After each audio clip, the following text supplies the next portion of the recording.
Hello friends, இன்றைக்கி நம்ம சூப்பரான பூரிக்கிழங்கு மசாலா எப்படி செய்யலான்னு சொல்லி பார்க்கலாம்.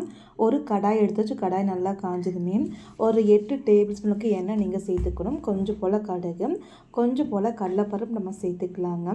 கடுகு லைட்டாக வெடிஞ்சதுமே இது கூட நீங்கள் பெரிய வெங்காயம் ஒரு 4 போல் கட் பண்ணி சேர்த்துட்டு இது கூடவே நீங்கள் ஒரு கொஞ்சம் போல் பச்சை கருப்பில் நீங்கள் சேர்த்துக்கலாம்.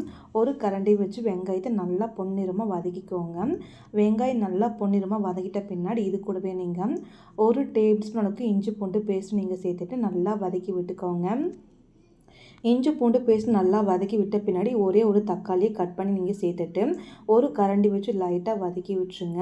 வதக்கி விட்ட பின்னாடி இது கூடவே நீங்கள் ஒரு கப் அளவுக்கு ஊற வச்ச பச்சை பட்டாணி நீங்கள் சேர்த்துக்கணும்.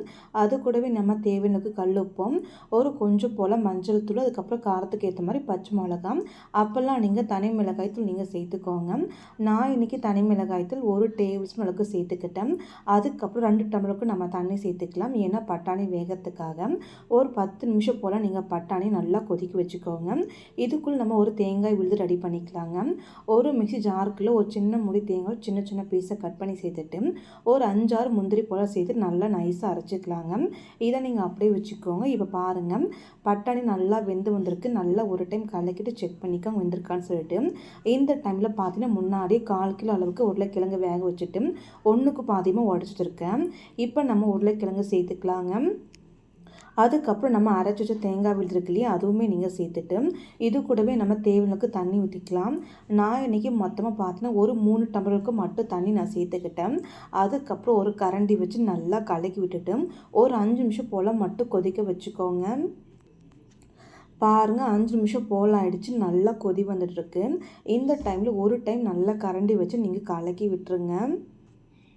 நல்லா கலக்கி விட்ட பின்னாடி இது கூடவே நீங்கள் ஒரு கொஞ்சம் போல் கொத்தமல்லி நீங்கள் சேர்த்துட்டு அதுக்கப்புறம் நீங்கள் கேஸ் ஸ்டவ் நீங்கள் ஆஃப் பண்ணிக்கலாம். இப்போ நம்ம நல்லா கலக்கி விட்டு உப்பு காரம் எல்லாமே கரெக்டாக இருக்கும். டேஸ்ட்டுமே ரொம்ப ரொம்ப சூப்பராக இருக்கும்.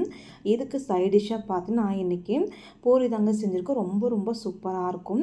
எப்பவும் போல் நீங்கள் பூரி வச்சோ இல்லை தோசை இட்லி எது நீங்கள் சாப்பிட்டாலும் ரொம்பவே சூப்பராக இருக்கும். இந்த வீடியோ உங்களுக்கு பிடிச்சிருந்தா மறக்காமல் சப்ஸ்கிரைப் பண்ணுங்கள், லைக் பண்ணுங்கள், ஷேர் பண்ணுங்கள்.